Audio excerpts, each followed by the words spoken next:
नमस्कार दोस्तों, आज हम आपको बताएंगे कि क्यों और कैसे डूबी पूरी द्वारिका नगरी। पौराणिक कथाओं के अनुसार भगवान श्री कृष्ण का जन्म मथुरा में हुआ था और उनका बचपन गोकुल में बीता। कंस का वध करने के बाद सभी यदुवंशियों के साथ उन्होंने द्वारिका नगरी बसाई। माना जाता है कि महाभारत युद्ध के 36 वर्ष के बाद पूरी द्वारका नगरी समुद्र में डूब गई थी और उसी के साथ यदुवंश और श्री कृष्ण ने अपने प्राण त्याग दिए थे। द्वारका नगरी के अंत के पीछे दो कथाएं प्रचलित हैं। नमस्कार दोस्तों, मैं अर्चना शर्मा स्वागत करती हूं आपका अपने चैनल पुराण कोश में। उम्मीद करते हैं कि आप हमारी वीडियोस को अंत तक जरूर देखेंगे और उन्हें शेयर भी करेंगे। आइए शुरू करते हैं आज की कहानी।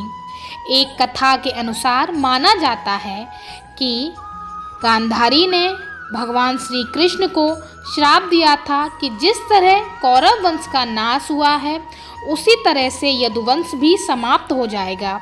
और एक अन्य कथा के अनुसार कृष्ण के पुत्र सांप को मिले श्राप से द्वारका नगरी का अंत माना जाता है।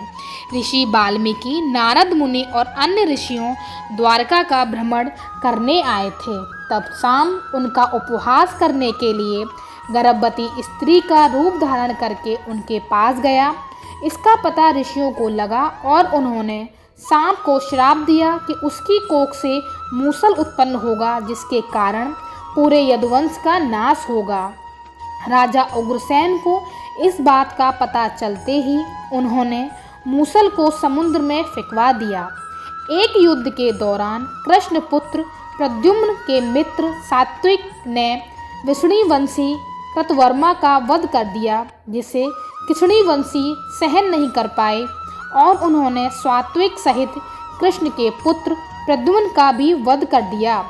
भगवान कृष्ण का ये बात जब पता चली तो उन्होंने क्रोध में आकर जमीन से मुट्ठी में घास उठाई, जो ऋषियों के श्राप के कारण मूसल में बदल गई। उस घास को जो भी निकालता वो मूसल में बदल जाती। इस मूसल के प्रहार से व्यक्ति उसी स्थान पर अपने प्राण त्याग देता था। इसी तरह यदुवंश और अंधक, भोज, शनि और विष्णु वंश के साथ भयंकर युद्ध हुआ और सभी का नाश हो गया। बलराम ने एक वन में अपने प्राण त्याग दिए और उन्हें देख श्री कृष्ण साधना में लीन हो गए। एक शिकारी ने दूर से उन्हें हिरण समझकर बाण चला दिया, जिससे उनकी मृत्यु हो गई। भगवान श्री कृष्ण के प्राण त्यागते ही द्वारका नगरी समुद्र में डूब गई। पुराणों के अनुसार द्वारका धरती का हिस्सा नहीं थी। कृष्ण ने इसे समुद्र देव से उधार मांगा था। इसी कारण से कृष्ण के बाद नगरी भी समुद्र में समा गई। तो दोस्तों, कैसी लगी आपको आज की हमारी ये कहानी? कृपया कर हमें कमेंट बॉक्स में लिखकर ज़रूर बताएं।